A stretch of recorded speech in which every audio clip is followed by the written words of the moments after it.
ದೇಶದ ಪೂರ್ವ ಕರಾವಳಿಯಲ್ಲಿ ರೆಮಲ್ ಚಂಡಮಾರುತ ಆರ್ಭಟಿಸ್ತಾ ಇದೆ.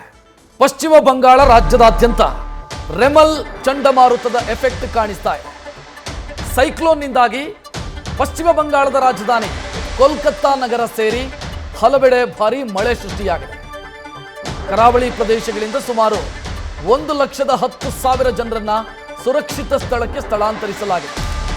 ಇನ್ನು ಮೀನುಗಾರರಿಗೂ ಕೂಡ ಸೂಚನೆಯನ್ನು ಕೊಡಲಾಗಿದೆ. ಅಂದರೆ ಪೂರ್ವ ಕರಾವಳಿಯಲ್ಲಿ ಮೀನುಗಾರಿಕೆಯನ್ನು ಮಾಡುವಂಥ ಮೀನುಗಾರರಿಗೂ ಸೂಚನೆಯನ್ನು ಕೊಡಲಾಗಿದೆ. ನಾಳೆವರೆಗೂ ಕೂಡ ಕಡಲಿಗೆ ಇಳಿಬೇಡಿ ಅನ್ನೋ ಸೂಚನೆಯನ್ನು ಕೊಡಲಾಗಿದೆ. ನಿನ್ನೆ ಮಧ್ಯಾಹ್ನದಿಂದ 21 ಗಂಟೆಗಳ ಕಾಲ ವಿಮಾನ ನಿಲ್ದಾಣ ಕೂಡ ಬಂದ್ ಆಗಿದೆ. ಮುನ್ನೆಚ್ಚರಿಕಾ ಕ್ರಮವಾಗಿ ರೈಲುಗಳನ್ನು ಸ್ಥಗಿತಗೊಳಿಸಲಾಗಿದೆ. ಇನ್ನು ಸಂಕಷ್ಟದ ಸ್ಥಿತಿಯನ್ನು ಎದುರಿಸ್ತಾ ಇರುವಂಥ ಜನರ ರಕ್ಷಣೆಗಾಗಿ 16 SDRF ಮತ್ತು NDRF ತಂಡಗಳನ್ನು ಕೂಡ ನಿಯೋಜಿಸಲಾಗಿದೆ. ರೆಮಲ್ ಚಂಡಮಾರುತ ಈಗಾಗಲೇ ತೀರಕ್ಕಪ್ಪಳಿಸಿದೆ. ಇದರ ಪರಿಣಾಮ ಧಾರಾಕಾರ ಮಳೆಯಾಗ್ತಾ ಇದೆ.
সহযোগিতার হাত বাড়িয়ে দিলেন বিশেষ ঘটনা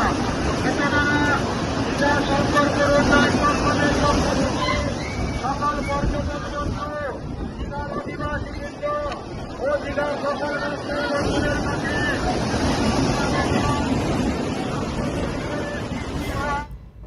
ಇನ್ನು ಪಶ್ಚಿಮ ಬಂಗಾಳದಲ್ಲಿ ಚಂಡಮಾರುತದ ಕಾರಣದಿಂದಾಗಿ ಧಾರಾಕಾರ ಮಳೆಯಾಗ್ತಾ ಇದೆ. ಈ ಸಂದರ್ಭದಲ್ಲಿ ಸಂಕಷ್ಟಕ್ಕೆ ಸಿಕ್ಕಾಕೊಂಡಿದ್ದಂಥ ಗರ್ಭಿಣಿಯೊಬ್ಬರನ್ನು ರಕ್ಷಿಸಲಾಗಿದೆ. ಪಶ್ಚಿಮ ಬಂಗಾಳದ ಗೋಸಬಾದಲ್ಲಿ ರಕ್ಷಣಾ ಸಿಬ್ಬಂದಿ ಗರ್ಭಿಣಿಯೊಬ್ಬರನ್ನ ಸುರಕ್ಷಿತ ಸ್ಥಳಕ್ಕೆ ಸ್ಥಳಾಂತರಿಸಿದ್ದಾರೆ. ಅದರ ದೃಶ್ಯ ನೋಡ್ತಾ ಇದೆ.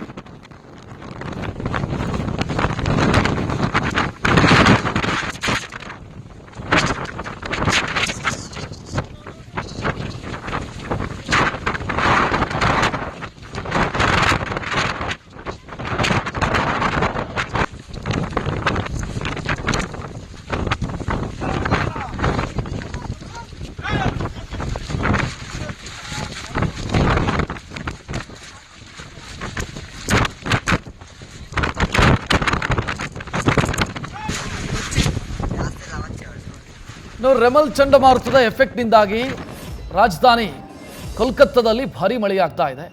ಹೀಗಾಗಿ ಕೋಲ್ಕತ್ತಾದ ನೇತಾಜಿ ಸುಭಾಷ್ ಚಂದ್ರ ಬೋಸ್ ಅಂತಾರಾಷ್ಟ್ರೀಯ ವಿಮಾನ ನಿಲ್ದಾಣದಲ್ಲಿ ಹಲವು ವಿಮಾನಗಳ ಕಾರ್ಯಾಚರಣೆ ವಿಳಂಬ ಆಗಿದೆ.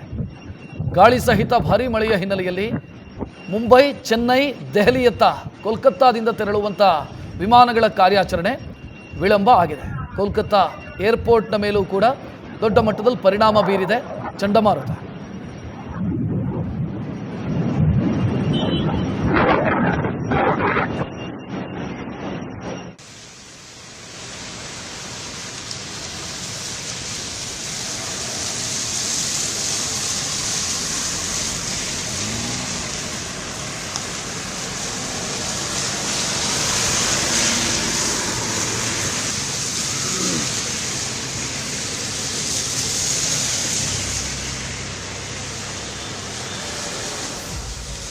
ಬಂಗಾಳ ಕೊಲ್ಲಿಯಲ್ಲಿ ಸೃಷ್ಟಿಯಾಗಿರುವಂಥ ಚಂಡಮಾರುತದಿಂದಾಗಿ ಪಶ್ಚಿಮ ಬಂಗಾಳದಲ್ಲಿ ಜನಜೀವನ ಅಸ್ತವ್ಯಸ್ತವಾಗಿದೆ.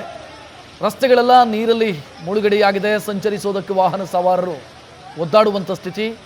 ರಿಕ್ಷಾಗಳು, ಕಾರುಗಳು ನೀರಿನ ಮಧ್ಯೆಯೇ ಸಂಚರಿಸ್ತಾ ಇದ್ದಾವೆ. ವಾಹನ ಸವಾರರು ಪರದಾಡ್ತಾ ಇದ್ದಾರೆ. ಆ ದೃಶ್ಯ ನೋಡ್ತಾ ಇದ್ದೀರಿ. ಕೋಲ್ಕತ್ತಾ ಸಿಟಿಯೊಳಗೆ ಯಾವ ಸ್ಥಿತಿ ಇದೆ ಅನ್ನೋದನ್ನು ಗಮನಿಸಬಹುದು. ಅಲ್ಲಲ್ಲಿ ನೀರು ನಿಂತ ಪರಿಣಾಮ ವಾಹನ ಸಂಚಾರ ಸಾಧ್ಯ ಆಗ್ತಾ ಇಲ್ಲ. ಒಂದು ಸ್ವಲ್ಪ ನೀರು ನಿಂತಹ ಜಾಗದಲ್ಲಿ ವಾಹನ ಸವಾರರು ಒದ್ದಾಡಿ ಹೇಗೋ ಡ್ರೈವ್ ಮಾಡ್ತಾ ಇರೋದನ್ನು ಕೂಡ ನೀವು ನೋಡ್ತಾ ಇದ್ದೀರಿ. ಸಂಪೂರ್ಣವಾಗಿ ಜನಜೀವನ ಅಸ್ತವ್ಯಸ್ತವಾಗಿದೆ. ಟ್ಯಾಕ್ಸಿಗಳು ನಿಂತಲ್ಲೇ ನಿಂತಿದ್ದಾವೆ.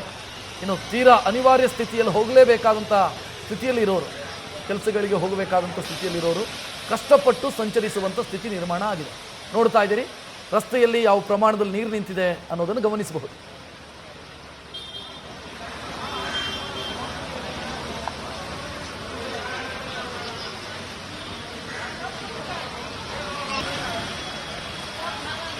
ಕೋಲ್ಕತ್ತಾ ಸಿಟಿಯ ಕತೆ ಇದಾದರೆ, ಇನ್ನು ಪಶ್ಚಿಮ ಬಂಗಾಳದ ಬೇರೆ ಬೇರೆ ಜಿಲ್ಲೆಗಳಲ್ಲೂ ಕೂಡ ಈ ಚಂಡಮಾರುತ ಅನಾಹುತಗಳನ್ನು ಸೃಷ್ಟಿಸ್ತಾ ಇದೆ.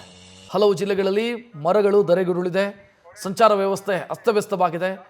NDRF ಮತ್ತು SDRF ಸಿಬ್ಬಂದಿ ಬಿದ್ದ ಮರಗಳ ತೆರವು ಕಾರ್ಯಾಚರಣೆಯನ್ನು ಕೂಡ ಮಾಡ್ತಾ ಇದ್ದಾರೆ.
ನೋಡ್ತಾ ಇದ್ದೀರಿ ದೃಶ್ಯಗಳಲ್ಲಿ ಮೂರು ದೃಶ್ಯಗಳನ್ನು ಗಮನಿಸ್ತಾ ಇದ್ದೀರಿ. ಒಂದು, ವಿಮಾನ ಸಂಚಾರ ಅಸ್ತವ್ಯಸ್ತ ಅಥವಾ ವ್ಯತ್ಯಯವಾಗಿರೋದು.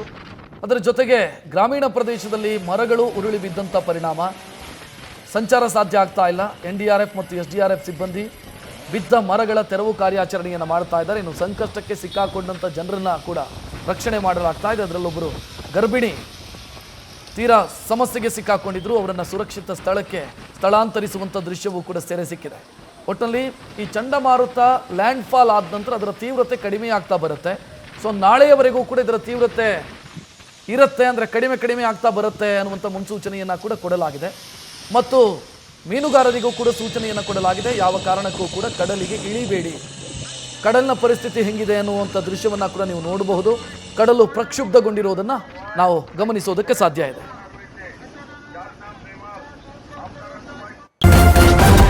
ನ್ಯೂಸ್ ಫಸ್ಟ್, ನಿರ್ಭೀತಿಯಿಂದ ನಿಮ್ಮ ಪರವಾಗಿ.